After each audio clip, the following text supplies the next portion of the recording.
Steve Cassell. We started Command just about 10 years ago. And we think about the early days of when we started. And we had a small core team of about a half a dozen people. And when we talk about what it takes to start a company, I have the opportunity to talk to young people, some young business startups, some people who are progressing in their careers, and I explain to them the effort it takes to start a business. And frankly, I don't think they believe me when I tell them the time and effort that the team put in to start up this business. And when I say that it's possible to work 20 hours a day, 7 days a week, for 2 years nonstop, people say, you're exaggerating. And the reality is, it's the absolute truth. That's legitimately what it took to start Command. We didn't have a letterhead, we didn't have a logo, we didn't have a website, we didn't have a bank account, nothing. So when you talk about starting something from the ground up, you are legitimately starting from the ground up.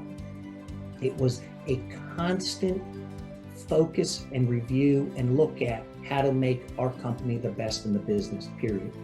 And when you talk about how that happens, I think in our industry, in our little world, you have to look at two things. And I don't think I have changed my opinion on this in 30 years. It's 1 and 1A. Number one is service. Unquestionable customer-centric focus on a happy experience with their engagement and use of Command. We're not selling cars wherein it's a one-time purchase and we never see that customer again. Quite the contrary, we are dealing with clients who we have personal relationships with for 30 years. And so when you talk about service, it's something that has to be instilled at the core of everyone's value. Because as you get larger, none of that can get whitewashed or diminished or diluted. None of it. Quite frankly, there needs to be more of a hyper focus on that than even at the beginning days, because you have more people in the mix that possibly may not have that same feeling or drive, and that can't be compromised. Service and with positive experience to the customer, unquestionable. Number one is service. 1A is results. And I even say it's a step below, not much, but it's just a tad below, because you have to deliver. And in order to deliver good results is you have to have the best investigators you can have. You have to provide them the best training. You have to empower them with the best skills and tools in order so they can execute on their job every single day. And then on top of that, you have to provide them the best level of management support that allows them to, again, facilitate the execution of their job successfully. Without the management team, without the investigator, we would fail. There's no question. And then there's a third component, and that is the backroom support. We call it the administrative department, but it's the third leg of the stool that supports the overall process. If we didn't have the silent warriors who work every day in the office that are behind the scenes, if you will, back room, if you will, however you want to call it, without that element, the company would fail. So you must have the investigators, you must have the management, and you must have the support behind that, the administrative support. And so when you talk about core values and how to instill this into developing a team, it has to be preached, it has to be believed, and it has to be real every step of the way.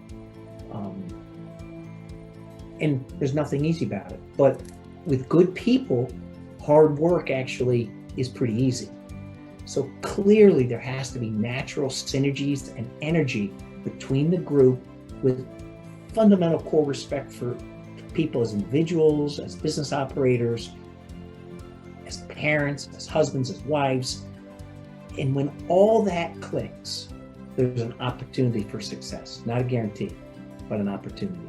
And we really have had that over our early days in Command, and it still exists today as I see it outside looking in. And it's a pretty cool thing to see with new leadership,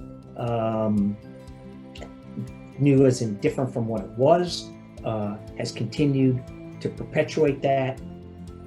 And then I look at my old business partner and my still current friend, and it's hard to say that you can work and live together 20 plus years, sell a company, work in 2 businesses overall, and still look back on your business partner and call him one of your dear, respected friends. And the company owes so much of its success because of what my business partner continues to do for Command day in and day out after so many years, that helps absolutely guarantee its success for the future. And I'm really proud and honored to say that Rich Perri's been my business partner for all these years. I wouldn't have chosen a different person if you given me the opportunity to do it over again. 0. Hello, my name is Rich Perri, co-founder of Command Investigations, here to give a shout out for 10-year anniversary, something that we're very proud of, and what we think is yesterday, but it's 10 years already. That's how quick time went by. Would like to thank my business partner, Steve Cassell, for all his support along the way. More importantly, our employees that help us get here and where we stand right now. With a team we have in place now, the team we had when we started, we could not have done this alone. The 10 years seems like about 20 years of work we put in, it seems like. And we all got to thank our families who supported us along the way, especially myself, my wife, my children who were infants at the time, and they didn't see Daddy coming home too often. But in the end, it was all worth it. They respect it now because they're now 11 and 14, and they know Daddy works hard, and they picked up some of the qualities, and I'm very proud of that for sure. Going back 10 years ago, starting out, we had a vision, and the vision was to be the best. I've known Steve for now 28 years, so coming into that, I knew 18 years of him, and he had mentored me early on in my career. And I moved to Florida back in 1999 to be closer with him and to work with him in our last endeavor. So when Steve and I got together and he asked me to be his partner, there was no other answer than yes, let's do it. From there,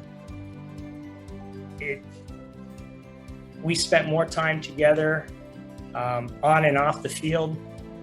No matter what it was, if it was a challenge, a physical challenge in the mountains, we would still pull work in and talk about strategies while we're hiking a mountain, while we're load crawling in a bush.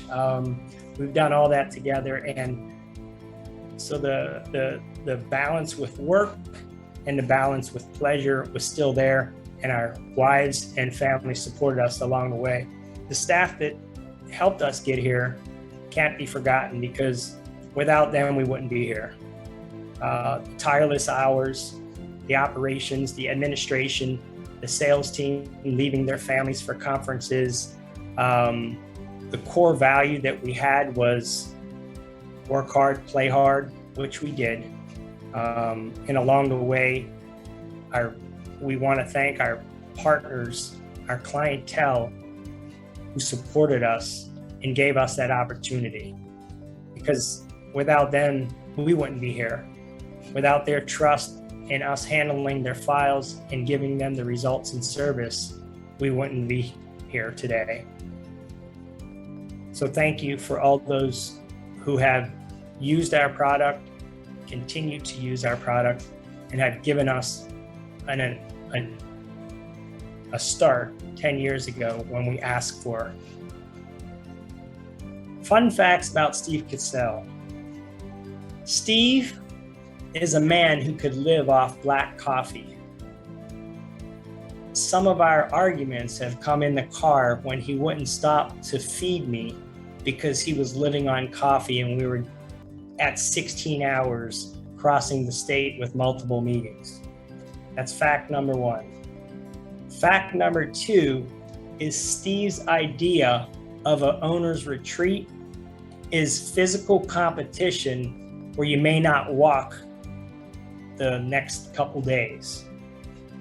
He would say, come up to the mountains, we're going to do something fun, we'll get some business together, and before you know it, we're starting a 5 o'clock trek mapping with headlamps on, and we're getting back to home base at 1 in the morning, and it was a competition. Yes, we finished first, but that's Steve's idea of having an owner's retreat. Fact number 3, and this is a compliment, very good compliment.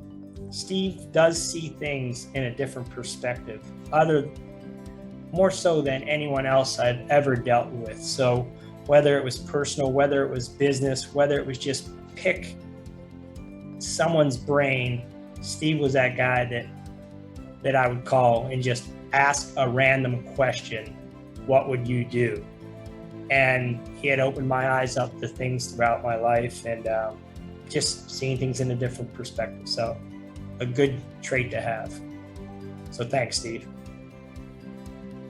You know, I've known Rich for, I guess, approaching 30 years. So when you legitimately live with someone, we didn't share the same house, but we shared the same hotel room more than I've ever shared with my wife. Even to this day, I think in 28 years, I have more nights logged with Rich. Now, mind you, this is mostly in the same room because we couldn't afford 2 separate rooms when we were traveling together. We were literally side by side in beds for countless nights. It probably ultimately ended up to be more than a year's worth of time together like that. So I have seen Rich in his skivvies, in and out of a shower, more detail than anyone needs to know here. So I do have a few fun facts about his habits, which may surprise some of you, but may not surprise all of you. I would say one of the funniest things that came to me immediately when I was asked to think about this is Rich is nearly techno inept. There's no question about that. He struggles with all technology. For one of the most competent individuals I've ever known in my life, he is techno challenged. Even getting on this Zoom call today was quite the task because, of course, something didn't work once he logged into his computer, be it the audio, video, whatever it may be. But we always joke because it always ends up being pilot error because Rich submits his IT ticket saying that his computer's broken, but of course, the computer's working fine. It's the gentleman at the keyboard that tends to be the issue. So that is, to me, still a shocking piece of fun fact of Rich Perri.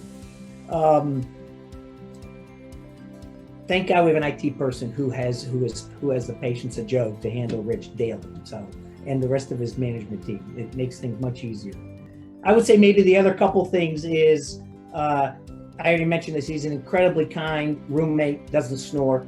He sleeps truly with silence like a baby. So he's a wonderful guy to have next to you if you need to take a nap. He's incredibly handy with all things relating to homes, home repair, cars. He knows all when it comes to that. And if he doesn't know it, he'll find it, and he'll find it at the best price and get the best deal, period. So if you're looking for a new car, ask Rich to negotiate on your behalf. You will save money, no question about it. And he will hold that person accountable. So he's a wonderful guy that seeks value and always finds it. I won't call him cheap, he just seeks value. And maybe the most wonderful part about Rich, and this is why I love him like a brother, is he is truly the most loyal and dedicated husband and father that I've ever witnessed in my entire life. And that may be very apparent and very well known by people who know Rich. That's no surprise. But I'm in awe over how good, how much time, and how hard he works out of love and passion for his family. It's awe-inspiring, and it allows me to aspire to always do better because Rich is just top-notch there. And again, that's no surprise to anyone who knows Rich.